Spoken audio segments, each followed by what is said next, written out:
ஆன்மீக நண்பர்கள் அனைவருக்கும் அன்பு கலந்த வணக்கங்கள். இன்றைக்கு நாங்கள் ஆன்மீகம் சம்பந்தமான பதிவில் கதிர்காம பாத யாத்திரையின் தெய்வீக எல்லை, அதாவது கட்டகாமம் பிள்ளையாரின் ரகசியத்தை பற்றி பார்க்கலாமா வாங்க.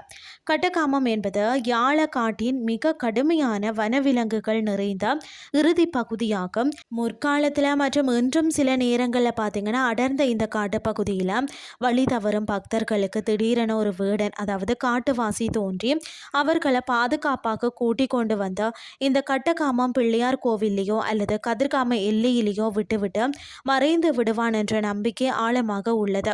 வள்ளியம்மைய மனம் முடிப்பதற்காக வேடன் உருவம் தாங்கி உலா வந்த பூமி தானே இது என்றதால பார்த்தீங்கன்னா காட்டில் தவிக்கும் தன் அடியார்களை காக்கத்தான் அவனே வேடனாக வழி நடத்துகிறான் என்பது பக்தர்களின் அசைக்க முடியாத நம்பிக்கையாக இருக்கிறது.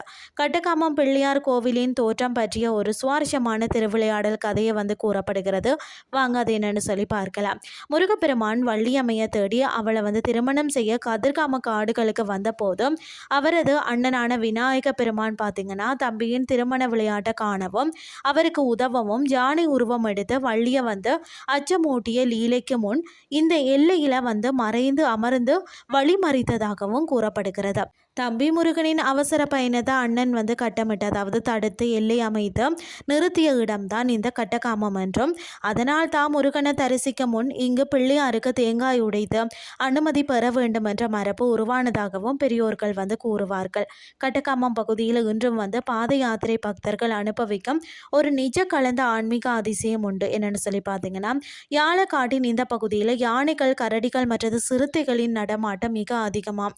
ஆனால் அடியார்கள் கூட்டமாக கந்தனுக்கு அரோகரா அப்படின்னு சொல்லி கோஷமிட்டபடி இந்த எல்லையை கடக்கும் போது பார்த்தீங்கன்னா எத்தனையோ கொடிய விலங்குகள் பாதையின் இரு மடங்கிலையும் அமைதியாக நின்ற பக்தர்களுக்கு எந்த ஒரு தீங்குமே செய்யாமல் வழிவிட்டு நிற்கிறதா இன்றும் பாத யாத்திரிகள் முருகனின் நட்பு கால திருவிளையாடலாகவும் அருளாகவும் பார்க்கிறார்கள். சுருக்கமாக சொல்ல போனால் கதிர்காம காட்டில் வேடன் உருவில் முருகன் ஆடிய காதல் மற்றது வீர விளையாட்டுகளின் எல்லையாகவும் பக்தர்களின் களைப்ப போக்க அண்ணனும் தம்பியும் இணைந்து அருளக்கூடிய எல்லையாகவும் இன்றும் கட்டகாமம் விளங்குகிறது.